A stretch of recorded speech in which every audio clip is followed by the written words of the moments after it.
Hello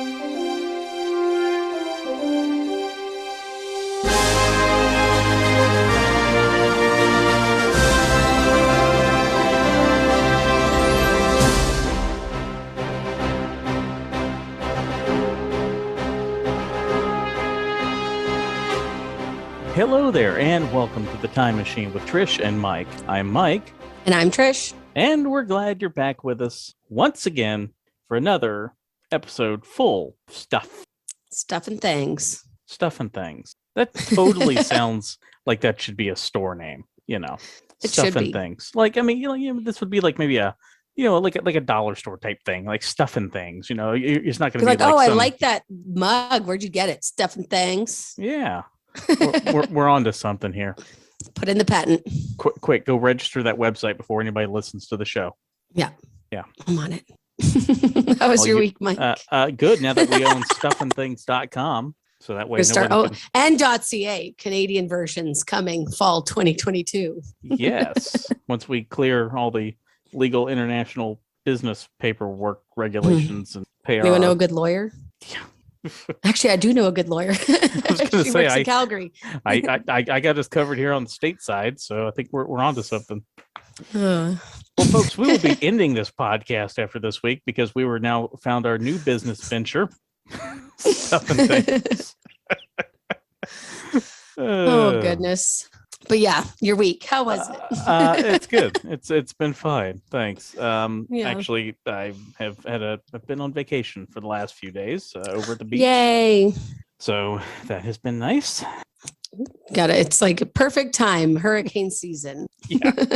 Well, at least there's nothing really out there threatening right now. So yeah. So make the best of it while you can. But it's always, when you try to do something in August, September, even into part of October, you really just put things on a calendar and kind of hope it works out because you never know. Right. Some years you get stuff, as we'll get to in a little bit. We've got some hurricane stuff to talk about later on the show today.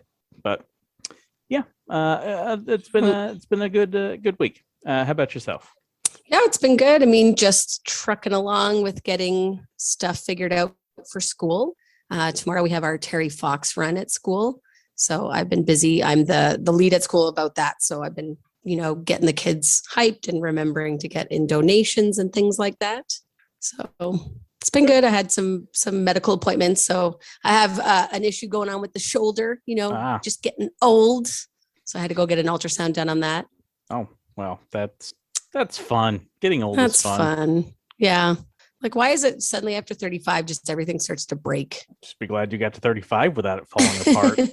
And when I hit 30, it was like, oh, crap, here we go. Oh, no. 30 years old and one day, why does my back hurt? That's true. You can just sleep funny and you're like, oh, my God, what did I do?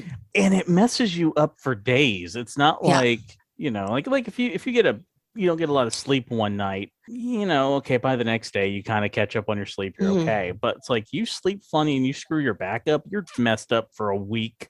Minimum. There's some sleep positions I see my kids in, and it's like, how in the world are you even in that position? And then they just wake up and are doing cartwheels. It's like, what the hell? Right? Can I get some of that? It's wasted on the youth. Yep. They don't know how good they have it. Know who else didn't know how well they had it? And is also old. And is also very old, yes. And is one of my favorite characters. Well, he's a character in one of my favorite books, I guess. That would be Bilbo Baggins. So, in a hole in the ground, there lived a hobbit. Not a nasty, dirty, wet hole filled with the ends of worms and an oozy smell, nor yet a dry, bare, sandy hole with nothing in it to sit down on or to eat. It was a hobbit hole, and that means comfort, right? So, as our listeners know, Mike, there are two things that you and I both enjoy. One, history, and two, anything nerdy. This is true, and this combines both of them. Although this is where our similarities differ. You are far more the Lord of the Rings Hobbit person than I am. So. You are about to learn. This is going to be your trivia for the bar. Yes. Okay. Right. I couldn't let this one go by without mentioning it. That on September 21st, 1937, The Hobbit, or There and Back Again by J.R.R. Tolkien, is going to be published. And it's going to receive critical acclaim almost right away. It's nominated for a Carnegie Medal and awarded a prize from the New York Herald Tribune for best juvenile fiction. And of course, it remains really beloved by people all over the world. Sorry. The Hobbit is, of course, set in Tolkien's imaginary world of Middle Earth, and it sees our protagonist Bilbo go from ordinary hobbit to hero, and the story centers on Bilbo's quest to help some dwarves reclaim their homeland and treasure. So, Mike, you have, published a book. It's received a lot of acclaim. People are buying it. You as a publisher, what do you do? Well, for a second, I thought we're saying that I published a book, and I was like, oh, I don't remember that, but 2020 2020 was a bit of a blur. I mean, maybe I did publish a book. I mean, we're going to publish a book about our very successful business adventure with Stuff and Things later. Right? Yeah, totally. Yeah. That might be our 2022 project. Maybe we work on a book. We get the business up and going, and then we do a book about how we made millions. Yeah, or we make a book about how to not make zero money from a podcast. That could work. Because we have a lot more experience with that. But no, if I'm a publisher and I have a successful book, I'm probably going to want to print more copies so I can sell them. Yeah, so you're going to print more copies. Or another thing you can do is write a sequel. Be like, oh, this one was so great. Let's print some more copies and make a sequel, which is exactly what Tolkien does. And so he's going to make The Lord of the Rings, which people maybe are more familiar with of our generation because, of course, the movies came out, and younger people are used to the movies from The Hobbit that came out. But he pulls George Lucas and he makes some retrospective accommodations for it in The Hobbit. So there are things in The Hobbit that didn't quite mesh with The Lord of the Rings. So he goes back and he rewrites different things in the chapters of The Hobbit in order so that it can all match up. So one of the most notable that maybe many people don't realize is the nature of the one ring Bilbo receives from the creature Gollum. In the original The Hobbit, Gollum just willingly gives up the ring. He doesn't really care, and he leads Bilbo out of this very, creepy cave. When he's writing The Lord of the Rings, Tolkien decides the ring is going to be much more significant, right? And if you've read the books and seen the movies, you understand the power of the one ring. And so the ring must be destroyed. See, I know a little bit. Precious, my precious. So I've seen the movies. I just don't watch them every year. Didn't you fall asleep during the movie? I fell asleep watching the second one at home because I was trying to cram it in the night before. I was taking my then girlfriend to go see the third one. It was like the second time she'd seen it. And I do give you props for that. You were trying to be a great boyfriend. I appreciate it. Pinball machine outside was very tempting for that last hour, but Oh no! I got through it. You got through it. You got the brownie points as a boyfriend. But much like you get through doing a podcast with me every week. No, it's a struggle, but we do it. Anyway, we do it. You keep us on track. Unless I completely derail us like I have, but go ahead.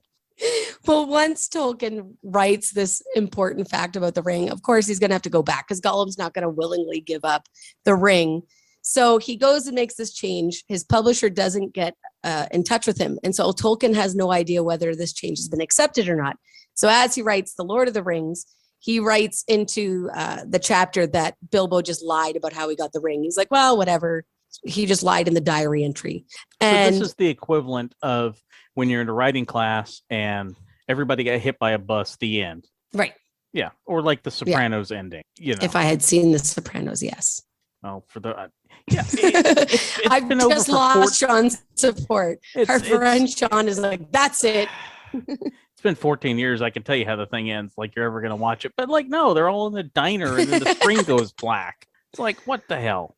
Go ahead. I do remember people talking about that and how upset they were. Yeah. It's kind of like how Friends ended. Anyway, we could get off on a tangent.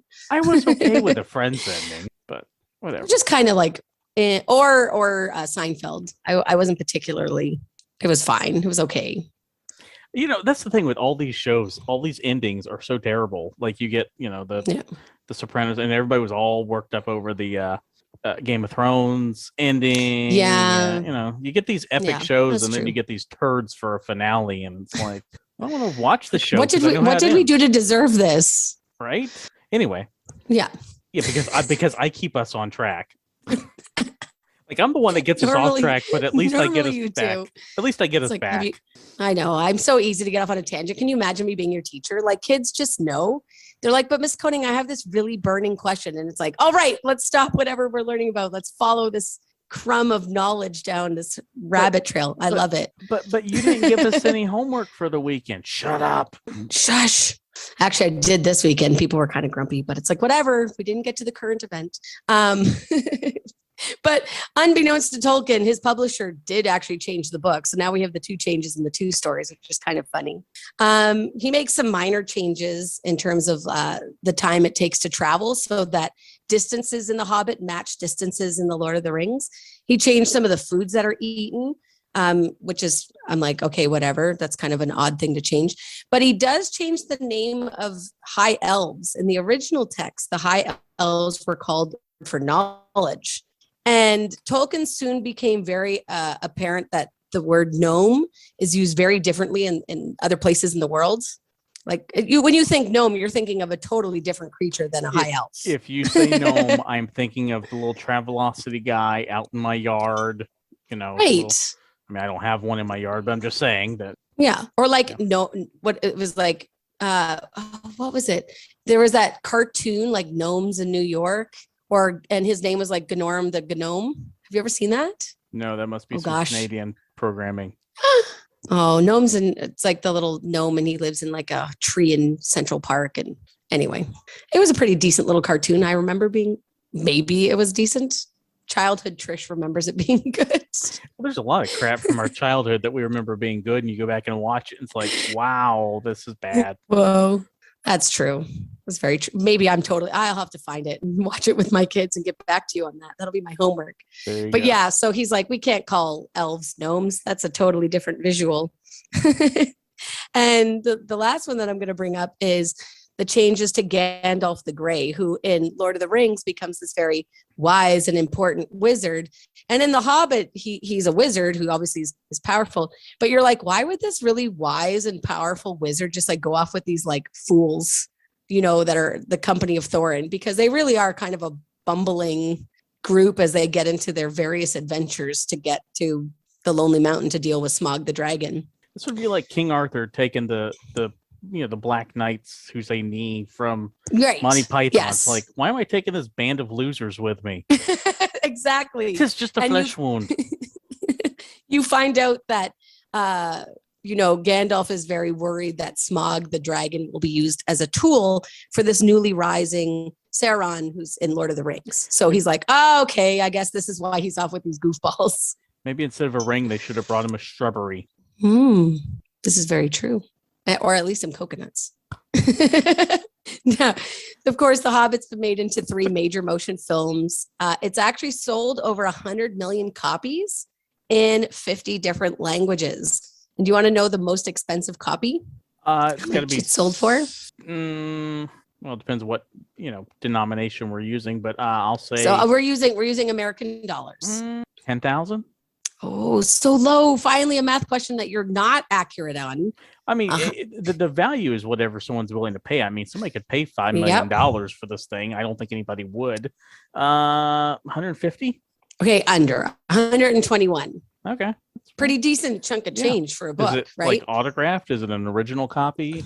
It is. It's dedicated to Elaine Griffith, who was a fellow in English and chair of the English faculty board at St. Anne's College in Oxford. Now, she actually started her career as a research assistant under Tolkien's supervision. The two became very close friends, and she was actually one of the first people to read The Hobbit. And he has written in the book a dedication to her in Elvish that says, "To Elaine, Queen of Hobbits and my very old friend." Oh, well, that's nice. Yeah. So very cool. Yeah. But yeah, 100 million copies. It's a lot of copies. I can help you if you want to make more copies. You can. Yes, I can. How are you going to make more copies? I'm going to get you a Xerox copier. Because on September 16th, 1959, the first successful photocopier was introduced in a demonstration on live television from New York City. Very cool. Actually, that would have been very helpful, just 20 years after this book came out. Yeah. So, I mean, eventually they, had to make more copies, which goes back to my theory. If I've got a popular book, how do I sell more? I print more. How can I print more? With a Xerox copier. So xerography is a process of producing images using electricity. That's where a Xerox copier comes from. So the process had actually been around for about 20 years. And in the 1940s, Chester Carlson and Otto Kornai produced the first operable copy machine, and they then sold the rights to a company that began refining the process. And we can go on and on about some things, but eventually they introduced the first commercial xerographic copier, the Xerox Model A, in 1949. Again, they continue innovation, come up with a few different ones, and finally in 1958 they come up with this copier and they continue fine-tuning it and everything. And in 1959 we have the first demonstration of a modern photocopier. Now, was this like on the news? Was it a special? I couldn't find it, and it's like breaking news photocopier. Yeah, so it's interesting. The Xerox 914 model is what this winds up being. Do you know where it got its name? 914? Yes. Oh my gosh. I don't know why my brain instantly goes to like morning coffee. Like you're having your 9:15 break. It's like, I got to print these copies before I can have my coffee. No, it was the 914 because it could copy originals up to 9 inches by 14 inches. Oh, that makes much more sense. I don't know why. My brain just went like, okay, morning, getting things done. It could make up to 100,000 copies per month at a staggering rate of 7 copies per minute. 7 copies per minute. Woo, watch out. Which, I mean, for that time, that's pretty fast. It's true. I mean, we sit here now and laugh about it because you could probably print depending on how much text and what all, like say you're just printing straight text, you could probably print 20 pages in a minute. If my copier would be operational, then yes, but mine tends to go real office space quite quickly. Well, then you need to go office space on your copier. I do. Mm-hmm. And in 1985, the Smithsonian actually received a Xerox 914. It was number 517 off the assembly line. How much do you think this thing weighed? Oh my God, it's going to be like a brick. Like it's just going to be. So it's the big, like the full office size one. Okay, This is going to be like, I don't know. It's going to be like at least a ton. Like it's going to be the weight of a car. You're way over on this one. Oh, damn. 650 pounds. So it's about 294 kilograms. So is that like half a ton? It's like a little over a quarter ton. I don't even know what. A ton is 2,000 pounds. A quarter ton. Oh. Yeah. Okay. So, as you can imagine, this primitive technology was quite complex and required a large technical support force and had a tendency to catch fire when it was overheated. Ooh, well, you'd think so because the ink that they use has to be, it's powder. It could be probably pretty flammable along with all the paper inside of it. Yeah, and the ink and the heat from the lamp that scans the document and everything. Eep. But thankfully that the fine folks at the Xerox company provided a scorch eliminator with every machine. So a fire extinguisher. Yes, it was basically a small fire extinguisher. Don't worry, your building's safe. Yeah, you'll be fine. With a scorch extinguisher. So the eliminator. Scorch eliminator. Yes, eliminator. Here was the interesting thing. The pricing structure was designed to encourage customers to rent the machines versus buying them, which this is still kind of true that today you get copier companies that lease machines to businesses. Yeah. So, but in 1965, you could rent it for $25 a month plus 10 cents a copy. That would start to add up, though. It would. And the U.S. government said, yeah, we're not doing that. We're just going to straight up buy these machines from you. How much will that cost? And you could have owned a Xerox 914 back in 1965 for how much? Now, remember, now hold on now. Remember, with technology, it starts high and goes lower. Like VCRs used to cost VCRs were $1,000. super expensive. Right. So this is when it first comes out. Yes. And we're talking mid 60s. Well, what's the average price of a photocopier today? Well, it depends. I mean, technically you can get a desktop printer copier at your house for $100, but if you're thinking of like these big office machines, modern day, it's going to be a lot. They can be, 5,000, 10,000. Yeah. So I'm going to say like, I don't even know, like 35,000. You're not far off in the grand scheme of things. No. $27,500. Oh, that's not too bad. I wasn't too far. You're right. Yeah. Okay. I feel good about this. Mm-hmm. So, yeah. In fact, it's believed that they would make as much as $243 million. That's a lot of money. So then did the U.S. government say, like, I guess we're paying that? Or they're like, we'll just lease? Well, I guess they bought them, So I'm sure they've been replaced since then. But who knows? Interesting. And in 1963, Xerox introduced the first desktop copier, which would be, the modern day, desktop printer type device that, you can get for $100 at Best Buy or whatever. Yeah. It's actually cheaper just to buy instead of get new ink. Yeah. Pretty much. Depending on the printer, it is. And it's like, I know when I have to order, because at work, I have a LaserJet printer. So it uses toner versus an inkjet printer. And it's like, holy crap. I mean, toner's expensive. And it's so I have a black, the magenta, the cyan, and the yellow. So it literally is about the cost of the printer every time I have to replace the toner. Yeah, it's ridiculous. Mm-hmm. I know that we're always ordering it at work and stuff too. So, well, these discussions of literature and advancements in technology. I mean, we've brought up these topics before on different episodes. So do you remember though, Mike, all the way back to episode 2, what we chatted about? Back to the beginning. I know episode 1 was our interesting look at New Year's traditions. Yeah. And I was completely inaccurate on the amount of weight of the New York City ball that drops. Yes. This is the whole start of my math problems. Yes, that's when we learned Trish does not do math. I have to be honest. I do not remember what episode 2 was off the top of my head. I could sit here and stall long enough and look it up, but I will be honest and confess that I do not remember. You are a man that admits when he does not know. We can trust you. Honesty is the best policy. I can't even tell you what we did last week, if I'm being honest with you.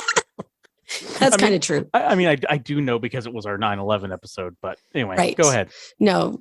Well, it was, if you decide to go back into the archives, all about cryogenics. Mm-hmm. So freezing peoples and the murder mysteries and all the craziness about that facility in Arizona. Yes, right? I am remembering this. So, well, we're going to return to that idea in a way with this segment. So 30 years ago, it's the 30th anniversary, 1991. Ötzi the Iceman is going to be discovered by 2 German tourists, Helmut and Erika Simon, in the Ötztal Alps on the border of Austria and Italy at about 3,210 meters or 10,530 feet high in the mountains. Good job with your German. Yay. Well, I mean English is fairly... I don't speak German, so it just sounded good. For all I know, you screwed it up, but we'll just roll with Anyone that is German, again, like always, please... Let us know about our pronunciation. But hence the name Ötzi from the Ötztal Mountains. So our podcast is huge in Frankfurt. Right. and the Austrian Alps. He's believed to have been a murdered individual due to the discovery of an arrowhead embedded in his left shoulder. And he has some various other wounds that scientists have discovered. And the nature of his life and the circumstances of his death, though, have always been the subject of much investigation and speculation. So it's very cool, I guess. I love hearing about all these facts. I mean, I can't imagine being a scientist that's actually doing these tests and having the honor of researching this individual. But by current estimates, as of 2016, at the time of his death, they believe Ötzi was 5 feet 3 inches tall, that he weighed about 110 pounds, which seems like real tiny for a man. And he was about 45 years of age. Yeah, 110 pounds at 5'3". That's Like I'm 5'2" and I'm definitely not 110 pounds. I wish. Yeah, just being a guy at 5'3" is a bit hard to believe, but I think that would have been tall though for this age. could have been, yeah. And 110 Right? pounds might be average for then, but yeah, I haven't been 110 pounds and I couldn't even tell you. Grade 8 for me, maybe. That Maybe. might be accurate as well. I would say probably sometime in middle school, maybe. I don't know. Yeah. But Yeah, like I couldn't tell you the last time I was under 200 pounds. So, it is what it is. well, and COVID's not been kind, my friend, to all of us. No, So this was long before COVID. it's fine. It's fine. I can't use COVID as an excuse. Oh, I will. I will. Somebody gives but you I an mean, excuse, you take it. he's obviously a wiry, athletic individual, though, if he's like up at these mountains and whatever. So they have found high levels of both copper particles and arsenic in his hair. And this, along with his copper axe blade, which is 99.7% pure copper, has led them to speculate that Ötzi was involved in copper smelting of some sort. So it's really fascinating to think how old this individual was, like in the copper age, and how kind of sophisticated these tools were. Yeah. When they discovered him for 10 years, they didn't really know what was the cause of his death. They originally believed like, oh, he's up in these mountains. He probably died from exposure to a winter storm. Later, people were like, well, maybe he was a victim of ritual sacrifice, perhaps for being a chieftain, although he wasn't. He was obviously dealing with the copper smelting. This explanation was inspired, though, by previous theories from bodies that were found in other places in Europe. Sorry. The plot thickens. Right? From peat bogs, such as like the Lindo man and the Tolman man. So they're like, well, maybe he was just sacrificed. It's now believed, though, like I said, that Ötzi was murdered. Murdered. So, murder most foul. So in 2001, these x-rays and a CAT scan showed that he had an arrowhead lodged in his left shoulder when he died.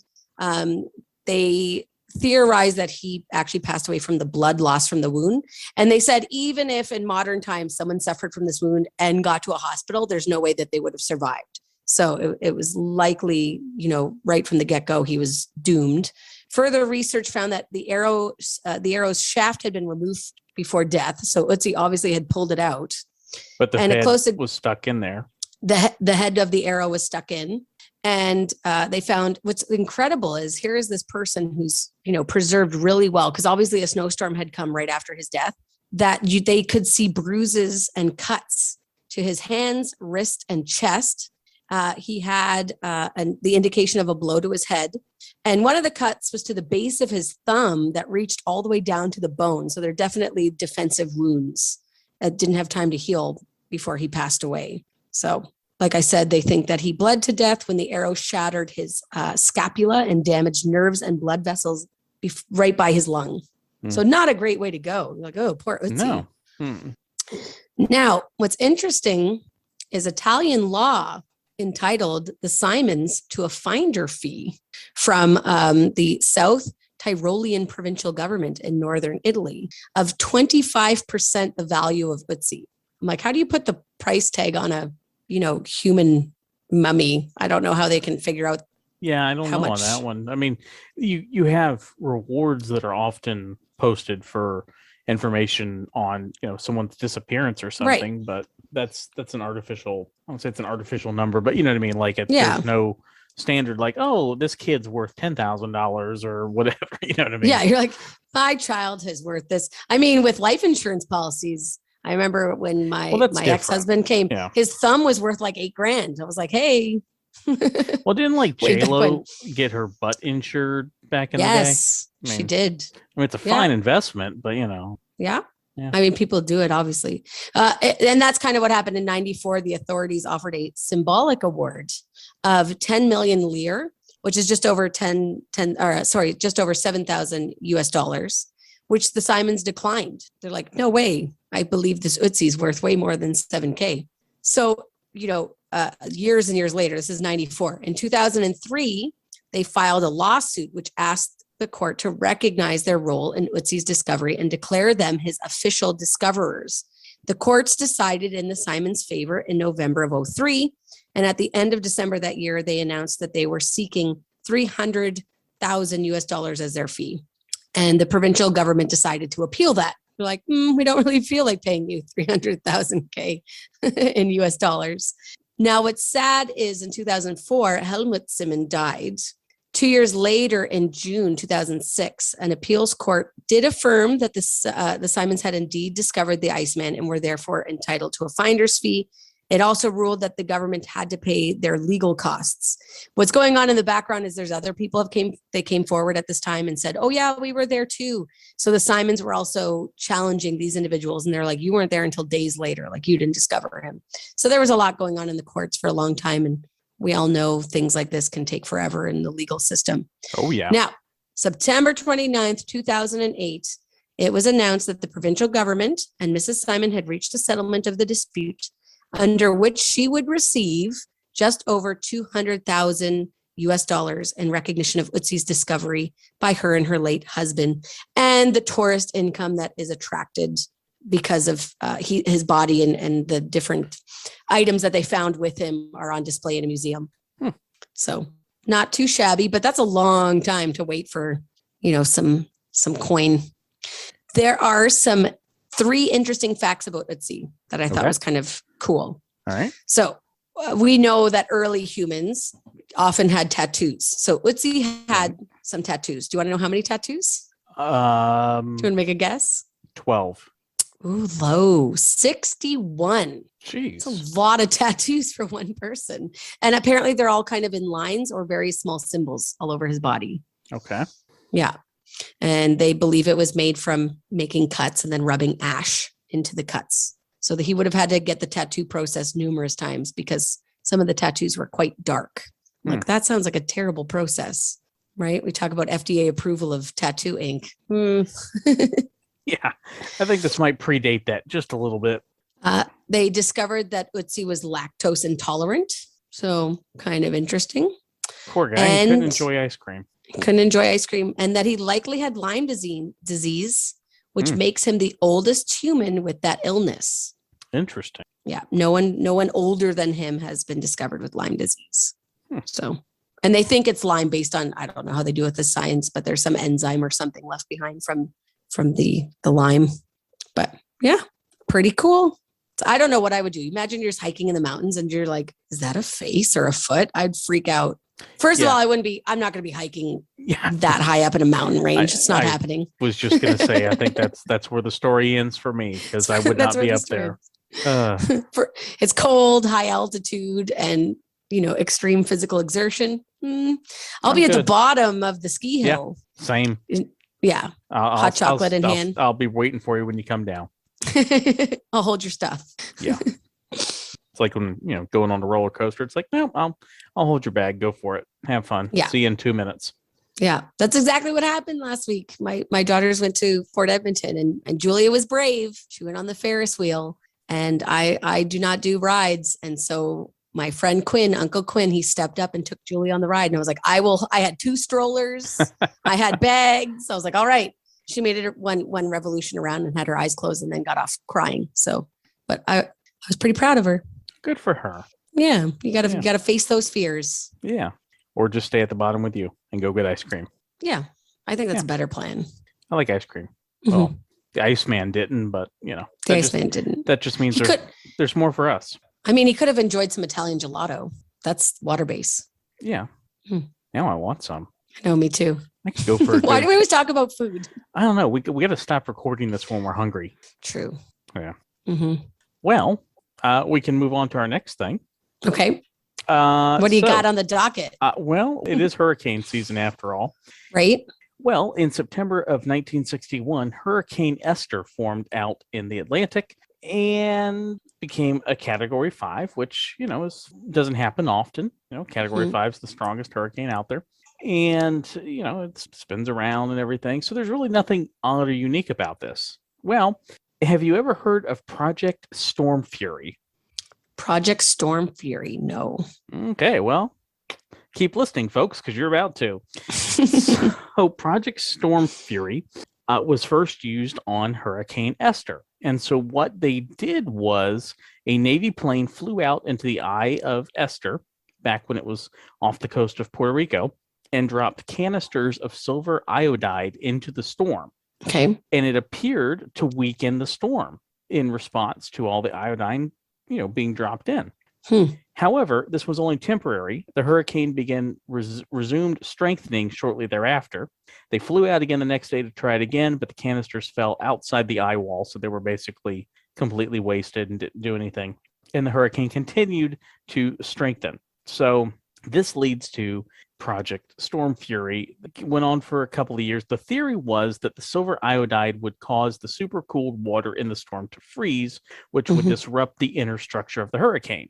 So they kept doing experiments, and they later learned that this was not a valid theory because most hurricanes don't have enough supercooled water for this to be effective, and that there were natural ebb and flows in the strength of hurricanes. So do they think that the iodine, like when it weakened, was it actually correlated to the iodine, or was it just part of the natural rhythm of the storm? Yeah, that was what they eventually determined. They don't think it really had that much of an effect. It may have a little bit, but as was proven, it weakened, but it continued to strengthen. So unless you're constantly dumping stuff in there, and then at this point, it's just not cost prohibitive to do, nor do we really know if it would be effective.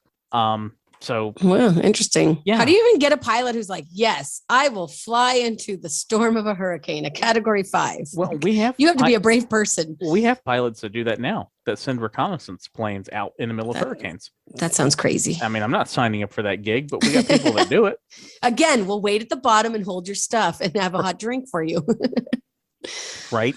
So this actually, the origins of Project Storm Fury actually go back to the 40s when Project Sirius was first attempted to modify a hurricane. The General Electric Corporation, the U.S. Army, and the Office of Naval Research and the Air Force all got together, and they actually tried this back in October of 1947. There was a hurricane that was heading west and then eventually started to go east and out to sea. So they flew out some B-17s and dropped a bunch of dry ice into the clouds. And next thing they know, the hurricane changed direction and made landfall near Savannah, Georgia. And the public blamed the government for doing this. They're like, you went out there and screwed around with the storm. You caused it to turn back. And so that led to the cancellation of the experiments in the 40s. Mistakes were made. I mean, obviously, it's probably not because of dry ice. Like, it would have to be a buttload of dry ice. And there were lawsuits and everything that started to go on because of this. And the only saving grace they had was they went back and found records of the 1906 Florida Keys hurricane that took a similar path where it was kind of heading out to sea before turning back. And like, obviously it hits something, like there's some cold or warm air current that affects it and sends it back. Right. Because in the 40s, they didn't fully grasp what we know now about how hurricanes work. So they proved that to be, precedent for storms will do this. Don't blame us because we dropped a bunch of dry ice in there. Oh my goodness. It just seems like such a human thing to do. To be like, here's a natural thing. Let's just go mess with it. Let's just drop some random chemical. Don't mess with Mother Nature. How many times do we have to tell you this, people? Yeah. So meanwhile, while we're dropping the silver iodine into Hurricane Esther, at the same moment in time out in the Pacific, so on September 16th, 1961, in the Pacific, we have Typhoon Nancy making landfall in Osaka, Japan. Now, what is significant about Typhoon Nancy? Now, again, I think we've talked about this before. Hurricanes, we call them in the Atlantic. Out in the Pacific, they're called typhoons. Yes. And then down if they're below the equator, aren't they above cyclones? Cyclones, correct. Yep. Yes. Exactly. Yeah. And then in the South Hemisphere, they are cyclones. Yes. So all the same storm, though. Yes. Same type of storms. It's the same thing. We just call them something different. Yeah. So what is significant about Super Typhoon Nancy? Well, she is believed to have had the strongest winds ever recorded in a tropical cyclone. Oh, how fast? 215 miles per hour. Holy moly. You do not want to get caught in that. Yeah, no, you do not. No. It was believed for a long time these measurements were inaccurate just because of the technology. Again, we're talking 1960s and Xerox copiers, the limits of technology. However, in 2015, Hurricane Patricia tied those wind speeds. So we now believe that it was plausible The that same. Super Typhoon Nancy could have had that. Was interesting, although the Saffir-Simpson hurricane scale, that's where we get the category 1 through 5s, didn't exist at the time. Nancy would have been a category 5 equivalent for 5.5 days, which would Wow, be that's a a record. long time. So a category 5 is anything over 156 miles per hour. And I don't know off the top of my head the equivalent of kilometers per hour for you. It's like you times it by 1.3 roughly. It's fast. And the Yeah, fact it's that it fast. stayed that fast. You don't want to be there. Yeah, no, not I so don't know much. how I feel about sharing a name with that hurricane or cyclone. Well, the Hurricane Patricia in 2015 actually is kind of believed to set a record. It went from a tropical storm to a category 5 in 24 hours. Yeah, so fast moving. Mm-hmm. That's not me. No, that's no. And I have one last hurricane fact for you. This one's rather quick.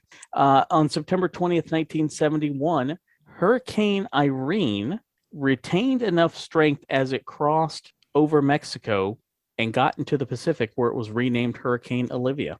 This becomes the first known example of a hurricane to cross from the Atlantic into the Pacific. Crazy. So just went over like that narrow strip of Mexico. And was able to maintain the speed. Well, Nicaragua. Crazy. Nicaragua. Okay. Did I say Mexico? I may have misspoke.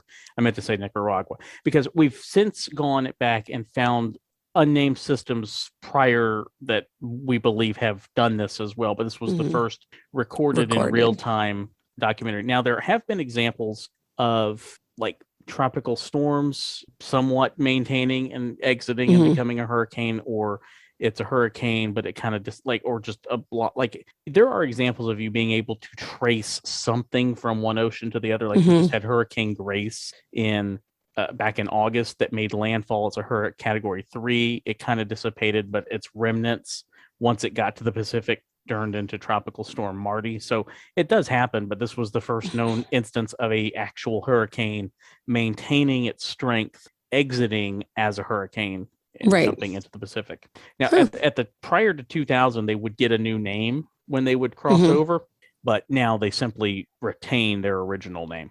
Yeah, less confusing. Yeah. So the most recent example of that was Hurricane Otto in 2016. Oh, interesting. Yeah. It's like they're also just going to run out of names soon. Like, what was that one? Was it the hurricane season last year where we ended up going into the Delta, like yes, to the Greek alphabet? We've done that twice. We've gotten to the Greek alphabet. And now, since we've done it twice and there were names that they wanted to retire, I believe we've talked about this in a previous episode, they now have a permanent backup list that they use if we get through the full list of alphabet names this year. Yeah. That's that. Yep. And we have a hurricane season. So fun. Yes. And we have a full episode full of fun stuff for you next week. No Greek alphabet involved. At least I don't think so, but I don't think so. Tune in and find out. So Trish, do the thing. All right. If you have any questions, concerns, queries, or freakouts, there are numerous ways for you to be able to reach us. You can actually go onto the Anchor app and leave us a You can go onto the Anchor app and leave us an audio message that we can actually include in the show. You can find us at The Time Machine with Trish and Mike on Instagram, The Time Machine with Trish and Mike on YouTube. If you put that into the search, please, like, subscribe, help us to get verified on YouTube. That'd be great. And you can reach us at The Time Machine with Trish and Mike at gmail.com. Yes. And if you do all that, we will be back next week with another brand new, exciting, thrilling episode of The Time Machine. See ya. See ya.